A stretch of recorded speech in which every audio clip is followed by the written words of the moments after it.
Hi guys, welcome to another Crypto EMC episode. My name is Rudo. I'm a full-time stay-at-home trader, and stay tuned till the end because I've got a couple of altcoins for you guys. One especially that I want to share that's got link-ish charts. So we all know what happened with our link, so stay tuned for this one. I think you're gonna like it. Right, guys, if you're watching in on my Twitter page, head over to YouTube. For everybody else, sit back, relax. Let's get into this. Do your HODL bags a favor and subscribe today. Double down, hit that like and notification icon, and let's get charting. Let's go to where we are now. Can you see that what we have predominantly is range-bound environments? Okay, so we don't have these quick runs and bump and runs and stuff like that where the market goes. So if we compare price action pre-halving and after the halving and the same here, you can see that we have that same environment where once we go range bound, you have the RSI resetting and price trading, but there's only a select few days where things really start getting bullish. So this brings me to the big story that I want to share with you guys and the alt that I want to share. Everybody's throwing out tiles out there, next 100x gems. It's slowly but surely picking up, and next trade, or did you miss out this 100x? This is the next one. And if I can be honest with you guys and be real with you guys, the time for those coins is not there yet. And the thing for me that really points that out or highlights that best is the dominance. Why? Because if we look at the Bitcoin dominance, when the dominance starts falling down after we've had Bitcoin at a halving, so excuse all the lines there, guys, but it's a necessary evil. I'm going to try and make the screen as visible. I see Peter is doing something else. Peter, I'm going to bring you on stage so that I can see you picking your nose. You're dropping the ball there, my friend. So what's happening is if you look at the price action pre-halving, now this is Bitcoin at its halving date. It's roughly over there is where the halving date is. You can see that that's when the dominance really starts trending down, and it's then when we get those 1,000 multiplier coins. So if we take that same trend and we look at where we are at this stage in price action, I just want to line everything up, is that we have dominance showing divergence, but we don't have dominance in a lateral range. So divergence is there, but the dominance potentially still needs to go sideways, chop, which means you're going to have your one-hit wonders and some altcoins establishing themselves. But it's only once we see this big rally after the next halving, where that ever is going to be, that's when the big dominant sell-off normally happens. And there's not just this last cycle. You can look at the previous cycle as well. It's true there as well. It's after the halving, after Bitcoin stalls out, that's when the dominance sells off. That's when the real multipliers come your way. So for now, the reality is that we're in altcoin situation in an accumulation phase. So whether you buy today, tomorrow, next week, or next month, the reality is everything that you're looking at now from buying on spot is setting you up for the next big cycle and what's going to come then. And the risk that you take is what if I'm wrong? Simple as that. That's the risk, which brings me to the altcoins of where we are now. The alts are stalling out. And this is ultimately really good because we need that buyback. Remember, we've looked at Matic. Let's look at Matic. It's broken long-term bearish trends. Okay, great. It's got bearish divergence. It's stalling out. And we're in that area where I would want to try and see Matic get its buyback, okay? Critical support resistance levels needs to be filled now, and trading needs to occur. So I still see Matic $72. So where we're at now, higher time frame, these things are stalling out, and that's what I would want to try and see. Matic coming to a sensible area in order for us to continue on with our path, okay? We can look at Link in the same way, saying that Link from a breakout perspective now has created what? It's created trading gaps for us. Okay, so there's a big trading gap. Not a lot happened in there. So the next Link target for us is going to be somewhere in here with the RSI at some stage giving me some sort of signal. So anything between a $9 and a $13, big picture is a really good buy for Link. Let's move on. I'm going to skip Cardano and I actually want to talk to you guys about BNB. So this is the BNB buy that we've been looking at. it's now got some really good momentum, some really good intention, but it's stalling out again, just like everything else. So the market trend is telling you it's not ready to go just yet. And the way that you can easily see it is by looking at this. Look at what we have. There's a pivot. Let's mark that with the right color line so you can just keep an eye out on it. And there's price making a higher high. So ultimately, what should keep on happening in order for us to remain bullish in BNB? This line, 254, thou shall not cross. That's the hope. As long as we stay above this, BNB is going to move to our targets. And this is the hard part about trading and investing and holding coins. Looking at macro views even is, what if the plan changes? BNB just gets its momentum a little too late and Bitcoin starts selling off. Okay. What will happen is, well, potentially we're going to go below this area and then we're going to hunt liquidity back again at 220. Okay. Bitcoin Cash. Let's have a look at our Bitcoin Cash setup. So Bitcoin Cash, I explained to you guys, this is the trade that I want. We created this wick. We traded above it. The idea was to wick in, get the buy, and then we want to stay above it. And now what we're doing is we're trading below this. So we're not just filling the wick and running, we're trading within the wick. This is worrying. Okay. So do I want to add or trade any or add to this? No, I want to wait. The risk I've taken, and I'm waiting to see what this is basically going to do. One thing that is worth noting is if I take this and I go into the daily time frame, okay, is that what is happening here is this. Price is making consistent higher highs. Okay, you can look at these lows, you can see that. But what is the RSI doing? The RSI is setting up, giving us hidden bullish divergence. It's retracing. So the necessary evil, this bull trap clickbait that I'm saying, is basically setting up the momentum for the next push. So hopefully we do get that next push. That's the higher high that we want to see. And then this BNB is going to fly. So Solana, stalling out. What do we need to know here? We've got our first divergence pivot. Let's switch to the line tool real quick. We're below this area. So what do? We wait for, or we look at where the previous range lows were. So if you want to buy a dip, short-term dip, that's Solana's range lows. So your 51 is where you're going to be. But now this is no longer holding until hold forever. You would want to see this break above this.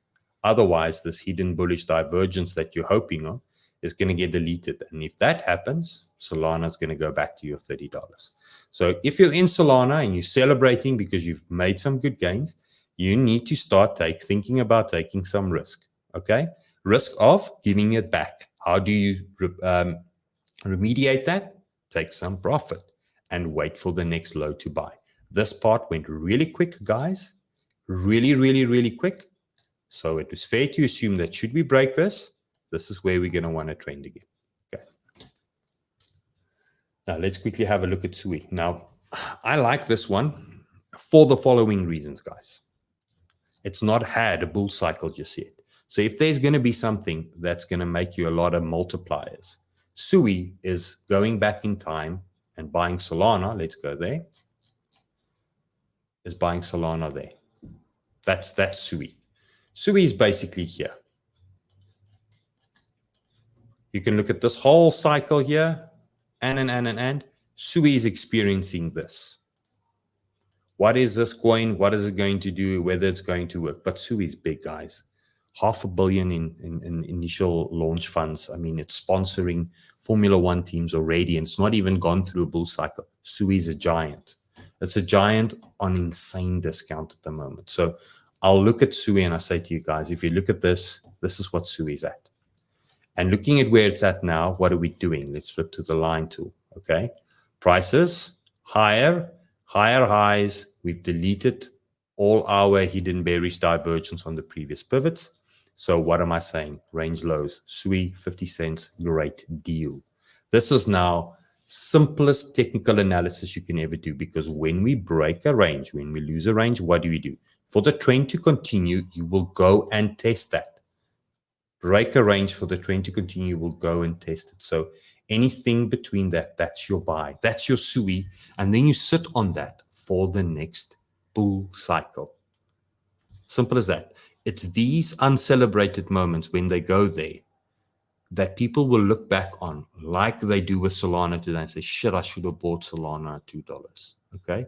You should have bought SUI at 50 cents. Now it's telling you that. Okay? Next one. A leaf zero. Okay? Going to go back to the line tool. You can see that the divergence at this stage is starting to form. Let's go to the line tool so you can see. What is it saying to me? Okay? It's saying to me that we're running out of momentum. Okay, you can see there's the upper end, there's the lower end. That's all that it's saying to me. So hidden bullish divergence needs to take effect in order for the continuation. It's going to consider this pivot.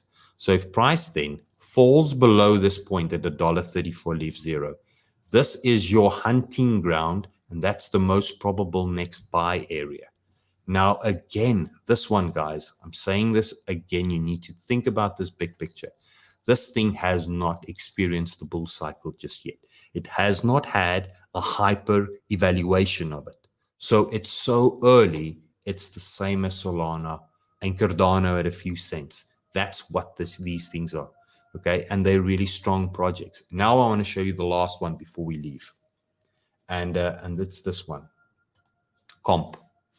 Now I'm going to do a little bit of a Wyckoff here for you guys so you can see the reasoning behind it. Sometimes I tend to just throw 3 lines in and mark with a green pen or a pink pen and say buy, and then you say, but geez, there's not a lot. But I always put a lot of technical analysis behind my thinking. So let's go. I'm going to do some Wyckoff in a few seconds, in a few minutes for you guys so you can see this. Okay, so big picture. I'm going to go weekly time frame. Real quick, what do we have Wyckoff analysis-wise? We were trending down, now we're trending sideways. So what did we do? We changed our character. Okay, so at this point, the market has changed character. So phase A happens when the market creates a low and changes character. Okay, when does phase A stop? After 4 specific events. Okay, now let's zoom in, go onto the daily time frame, and let me quickly show you this. So what's the 4 specific events? Well, you have to have a climax, basically the highest point or the lowest point within the trade.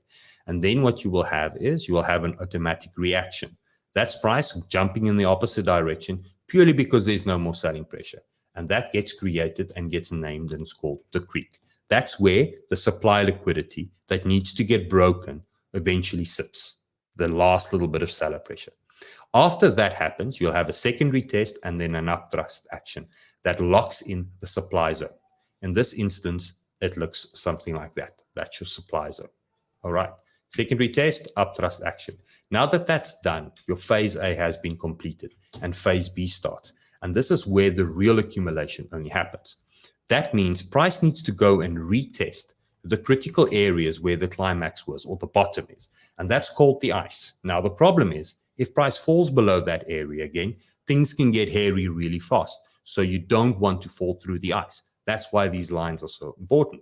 And a phase B typically can range between supply and the demand at the bottom indefinitely until the market is ready. In Link's instance, it took forever. It was jumping up and down between these 2 ranges forever. Let's quickly show you guys that. Heading over to Link, you can see it jumped between these ranges forever. But what's the big thing is higher time frame, when we fall out of that range and we have strong bullish divergence, that's normally called phase C. That's when the shakeout occurs. So let's go to Comp now. So we had Comp now fall out of this range. Out of this range and higher time frame, what did we have? We had strong bullish divergence. Lower low in price, higher low in the RSI, and that's when your phase C occurs. Now, what is phase C? Phase C is the shakeout. This is what everybody normally sees when they try and Google these accumulation patterns. Pattern. Let's hope I typed it correctly. So when you start seeing these accumulation patterns, this is what people are trying to Google. Let's just do that.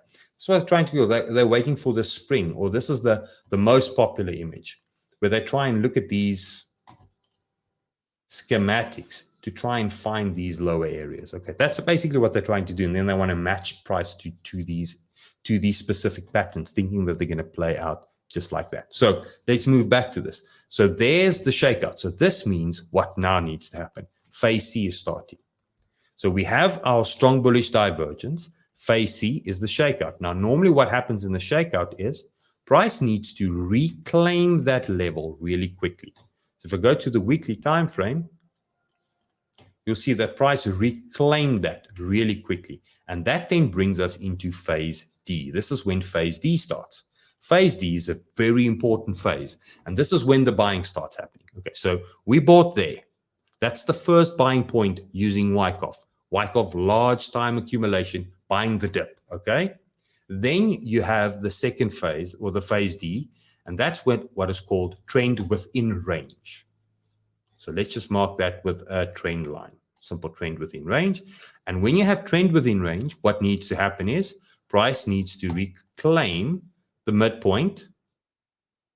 And when it does, you buy your second addition to this, okay? That's the second buy zone. That's where comp is at now. Once it leaves that, you'll have one more buy, still within this trend line, and that's called the sign of strength buy. And then you sit back and you enjoy. You start counting your money. Let's go to link. Let's look at an example of it playing out. Okay. Buy. What do we do? Trend within range. Okay. And we're waiting for the sign of strength, that last little buy. That's where I think this is going to come back down to that red line, because once that is there, we're ready for the next bull cycle. Okay, guys, if you found the content helpful, make sure to like, share it with a friend.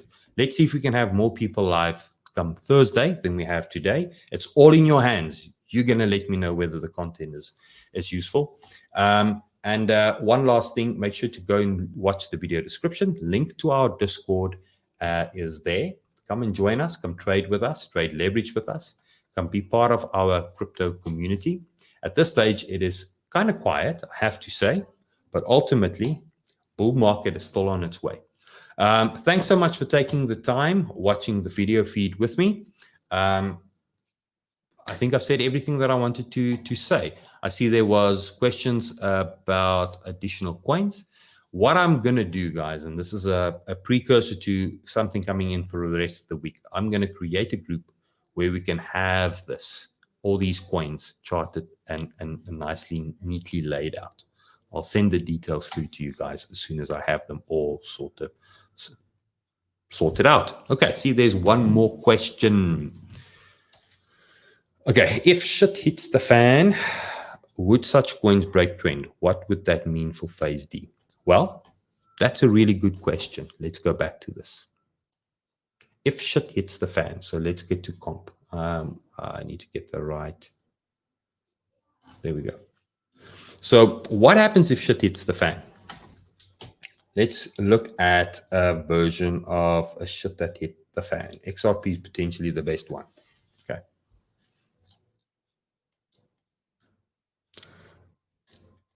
So say you have a trend. Remember now, this data is not all the way back from, doesn't go all the way back. XRP is a few halvings old. But this is a scenario where the bottom was created, the low was created. Okay. Now what do we have? We've got an automatic reaction. Automatic reaction is a low liquidity price spike, meaning that everybody's exhausted, price moves to the other end. What do? Secondary test. Okay. And then the upthrust action, locking in the supply. And then phase B starts. Boom, phase B starts. This is accumulation. Price now needs to go down to these lows, test it, and then we need to start accumulating. And then lastly, what do? You want to see if there's a shakeout in phase C, meaning this is now the bargain, the divergence. We want to buy that initial move. So on a Wyckoff schematic, that's your first attempt to buy. But now this is the problem. Shit hit the fan and we didn't reclaim it. We stayed below it and we fell down. Then all you do is this. Say to yourself, well, you were wrong. The whole setup moves on and you start again. The thing about Wyckoff that a lot of people forgets, okay? Thing about Wyckoff that a lot of people forgets is that phase A, B, and C. Let's do this. Let's do this. This is a Wyckoff marked out version that I shared with the premium group. Phase A, B, and C. If this trend breaks, we're going to do what? We're going to go and trade here, and then we start again. But all this time, you don't do anything. You just look. That's all you do. You measure 20 times, which means ultimately, say that shit hits the fan and we break. We're going to create a new range below this. That range is going to get tested in the similar way that we tested these lows. It's going to try and test there. That's when you get out and you start buying the next range. Large investors do exactly the same. They speculate to where the low is. And if they're wrong, what they'll do is, and that's why you never buy with all your money. If you're in 100% in a position, you can either make money or lose money. But if you're in 50% with the position, okay, it means it opens the door for you for possibilities to buy a lower or to add when higher. So now you're cheating, you're playing both sides. You can act irrespective of what the market's going to do. Now think about it. Why do you think bull cycles step up? Let's have a look at previous bull cycles. Why do you think they step up? Taking profits at nobody's advantage because we just wanted to go higher. It's them playing both sides of the market. Sell the tops because we bought the bottoms to buy the next bottom so that we can sell the next top to buy the next bottom. Everywhere along this, I probably have 50% of my budget in link. But here I reduce that. So if I've got 100 link, say there, I'll sell half to buy back there. To do what? To sell half again to buy back there. To do what? To sell half of that again to buy it back. Oh shit, it failed. Now it's trending. Sell the remainder. Wait for the low. We tend to say, I want to buy here. Somebody needs to give me that buy. And somebody needs to give me that sell because that's what smart institutional investors does. That doesn't exist, Yuto. It literally doesn't exist. You need to cheat. You need to play both sides of the market. So why does Wyckoff give us 3 buy zones? Purely because you're not going to throw 100% of your capital in there. It doesn't make sense. Warren Buffett basically says this beautifully. Never test the depth of the water with both feet. Because if you do, how would you know where the floor is going to be? How can you pull yourself out if the floor is too far? And that's exactly what you do. So you ladder in. And if you're wrong, you still have money to ladder in there. Now you buy there and sell there to buy there and re-establish a new position on a new pattern. Hope that answers the question. Really good question to you, Yuto. Guys, for those watching on the, not on the recorded one, watching the recorded video, send me some questions, send me some comments. I reply to them. I would love to hear what you guys are saying. And that's it. Let's leave it there. You guys have a lovely day. And remember, as always, keep hustling.